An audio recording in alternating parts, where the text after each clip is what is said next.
here's the big question. You're interested in value investing and valuing and evaluating businesses on a deep level, but you don't know how, even after researching for hours, probably dozens of hours, hundreds of hours on the internet, and because nobody else shows you how to do it. This podcast has all those answers and much more about value investing in finance. My name is Jason Rivera. Welcome to Value Investing in Your Car. Hey, Jason here. In this episode of Value Investing in Your Car, I'm going to answer or tell you why I don't do something that most, probably 90+% of other value investors do. Something I get questions about pretty consistently, even from my students, pretty much anybody I talk to about investing that knows about this kind of valuation and valuation technique. And today I'm going to explain why I don't use it. The valuation technique is DCF Valuations. For those that don't know what that means, it's DCF stands for discounted cash flow. Essentially, what you do in a discounted cash flow valuation is you put a bunch of numbers into a model, say on an Excel spreadsheet or Google Sheets or whatever it's called. You put a bunch of numbers into and criteria in, and then you calculate the number and it spits out a number for a per share value intrinsic price or intrinsic value of the share. I don't use these valuations. I use and teach 12 plus different valuation techniques, from intrinsic valuations to relative valuations. But I don't use DCF valuations. Never have, probably never will. Why? Especially if 90+% of other investors use these kind of valuations. Why don't I use them? Several reasons. First is when I was years ago, this is probably 6, 7, 8 years ago now, I was taking Aswath Damodaran's of NYU Stern, his valuation course. He's considered a master at valuation. He advises people like Goldman Sachs and their analysts on valuation. He talks about valuation on his blog all the time. And I was taking his free course when I was still learning value investing and valuation. And I remember in his course, and this again was 6, 7, 8 years ago, and I still remember it to this day. Years later, that this line, I don't remember the exact example, but I remember most of the line is what he said, and I immediately thought, I'm never going to do this valuation. In DCF valuations, you typically have several numbers, up to a couple dozen numbers, whatever that you want to put into the calculation. And he said, even in his own valuation course, and again, he's considered a master at valuation. He advises people at Goldman Sachs how to value businesses. He said that if you're off by even as little as 10% on one of the estimates you put into the calculation, your entire valuation could be off by a large amount. And I was just thinking to myself, from a logic perspective, that makes zero sense, because if there are possibly a few to up to a couple dozen criteria that you input into this DCF calculation, and you're off by 10% on one, if you're off by 10%, and it could be off by a lot, if you're off by 10% on, let's say, 5 metrics, it could throw completely put the valuation in a different stratosphere. So that's kind of, as soon as I heard that, I was like, I'm never going to use this valuation ever. That just, from a logic perspective, does not make sense to me. Another reason I don't use DCF valuations is it includes beta, or I require some use of beta in the DCF calculation. If you've watched, I don't remember what the number of the episode, but it was during the Useless Investing Metrics series. I find beta to be completely 100% useless. I don't ever use it. I don't look at it. I don't rely on it. I don't care about it. I don't know the beta of any company that I own. It's not important whatsoever to me.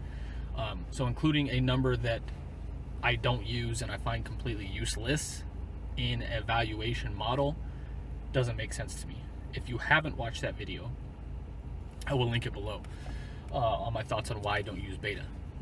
So that's number 2. Number 3 is I like to keep things simple. I can value probably 90+% of businesses in the world using 12 different valuation techniques, and probably depending on how many numbers there are, how big the numbers are, that kind of thing, if I have to convert them from whatever foreign currency it is to US dollars, depending on that kind of thing, I can value a business 12 different plus ways in 15, 30 minutes, 45 minutes tops. Valuation, DCF valuation, sometimes I've heard people say it could take up to 2 hours just to do one DCF valuation, to set up all the calculations, all the numbers properly in a spreadsheet and calculate it out. Could take 2 hours plus. Again, that doesn't make sense to me. Getting back to the simplicity part, everything I do requires no higher than 6th grade math. People, when I tell them that, frankly, they don't believe me, even some of my students. You don't do DCF valuations, you don't forecast, you don't do, you don't use spreadsheets. No, everything I do requires nothing higher than 6th grade math. That's it. There are several reasons for that. A, I'm not very good at math, or at least high-level math. B is, again, I like to keep things as simple as possible, so I know specifically what everything means, why it's there, why it's important, those kind of things. In a DCF valuation, that's not always true. They can get super complex depending on how many numbers, how many calculations you put in there, those kind of things. And again, it includes things like beta, which I don't care about whatsoever. Number 4 is I don't forecast at all. Not even a little bit. Again, DCF valuations require forecasting out into the future. You're essentially discounting the company's future cash flows to get back to a current day share price. I don't forecast at all. That's another reason I don't use DCF valuations or find them useful, is for that reason. But why don't I forecast? Don't most value investors and investors forecast? Yes, they do. I don't forecast because A, I suck at it. I would like to stick well within my circle of competence, and I know I suck at forecasting and estimating things, so frankly I don't do it. I'm awful at it, so I don't do it. B, even people who are good at forecasting oftentimes suck at it, and their estimates are off by 10 to 50% on a regular basis. You look at investment analysts releasing quarterly earnings expectations, and they're usually off by 10 to 50%. That's why when you hear a company beat analyst expectations on their quarterly numbers, it's because their numbers were off. Again, sometimes in huge amounts. So those are the main reasons I don't do DCF valuations. Do I abhor them? Do I think they're completely useless? No. I actually know certain colleagues of mine who use DCF valuations and they work for them. That's fine. I do what works for me. Sorry, I'm moving my car a little bit here. I do what works for me, and my process works for me. It's simple. I can do it really quick. I do so-called back-of-the-envelope valuations, and to get to that point, so if I don't do DCF valuations, what kind of valuations do I do? I teach and use on a consistent basis 12 plus different valuation techniques, going from relative valuations like EV to EBIT, EV to free cash flow, EV to owner's earnings, and then the TEV equivalent of all those. Those are relative valuations. Relative valuations essentially are based off a multiple. If a company is selling below 8 for my personal criteria on those kind of metrics, it's a good sign the company may be undervalued. If it's selling above 8, it's a decent sign the company may be fairly valued or overvalued. So the company is, if it's, let's say it's selling at a TEV to free cash flow of 6 after in my calculations, that's a good sign that the company may be undervalued. If it's selling at a multiple of 15, that's a good sign the company, by my estimates, would be overvalued. Those are relative. Those kind of things are relative valuations. I never use PE. I search on the blog if you want to learn out why I never use PE. I don't consider that a good valuation. I think that's completely useless. Search why the PE is useless on the blog, and you'll find my many articles on that. For intrinsic valuations, what if I don't use DCF valuations, what kind of intrinsic valuations do I use? I use asset reproduction valuations. In my opinion, anything that you can get down to an actual share price, going from top to bottom, up here the top numbers and calculating everything out, you get to a share price. You don't get to a multiple, you get to a specific share price of what the company either is valued or should be valued for it not to be undervalued. That's my definition of an intrinsic valuation. I do several of those. Again, asset reproduction valuation. What else? EBIT times 8 plus cash minus debt valuation. Those kind of things. Those kind of valuations are what I use. NCAV valuation is a intrinsic valuation if you go down to the share price level.